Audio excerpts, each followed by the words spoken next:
এখানে আপনাদের দুইটা 4V দেখছি, অ্যাপাচি আরটিআ দুইটা 4V পাশাপাশি আছে ভাই, কোনটা কি অবস্থা আছে? এটা ডাবল ডিস্ক এবিএস, এটা 23 এর মডেল। ডাবল ডিস্ক এবিএস 23-এর মডেল।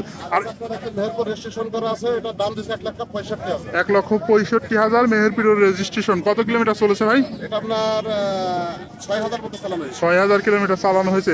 এই পাশে আরো একটি দেখছি, এটা কি অবস্থা আছে? এটা ডাবল ডিস্ক, এটা হাফ টাকা ব্যাংক আপ করা আছে। ডাবল ডিস্ক হাফ টাকার ব্যাংক ড্রাফট করা আছে। কোথাকার নাম্বার? এটা এখনো নাম্বার হয়নি, সারা বাংলাদেশে যে কোনো জায়গায় নাম্বার করে দিতে পারবে। যে কোনো জায়গায় নাম্বার করে নেওয়া যাবে। এই বাইকটার কত দাম চাচ্ছেন? এটা 1,55,000। 1,55,000 দাম দর করা যাবে। এই পাশে আপনাদের দেখছি এটা সুজুকি জিক্সার নেকেড ভার্সন। এই মডেলটা কত সালের ভাইয়া? এটা আপনার হচ্ছে 22 সালের। 22 সালের মডেল। চালানো হয়েছে কত কিলোমিটার? চালানো হয়েছে একটা জেনারেল 6,000 কিলোমিটার চালানো হয়েছে। 6,000 কিলোমিটার চালানো হয়েছে। কাগজপাতি কোথাকার আছে? কাগজ মেহেরপুর নাম্বার। মেহেরপুরের নাম্বার। দাম কত চাচ্ছেন? এটা 2,25,000।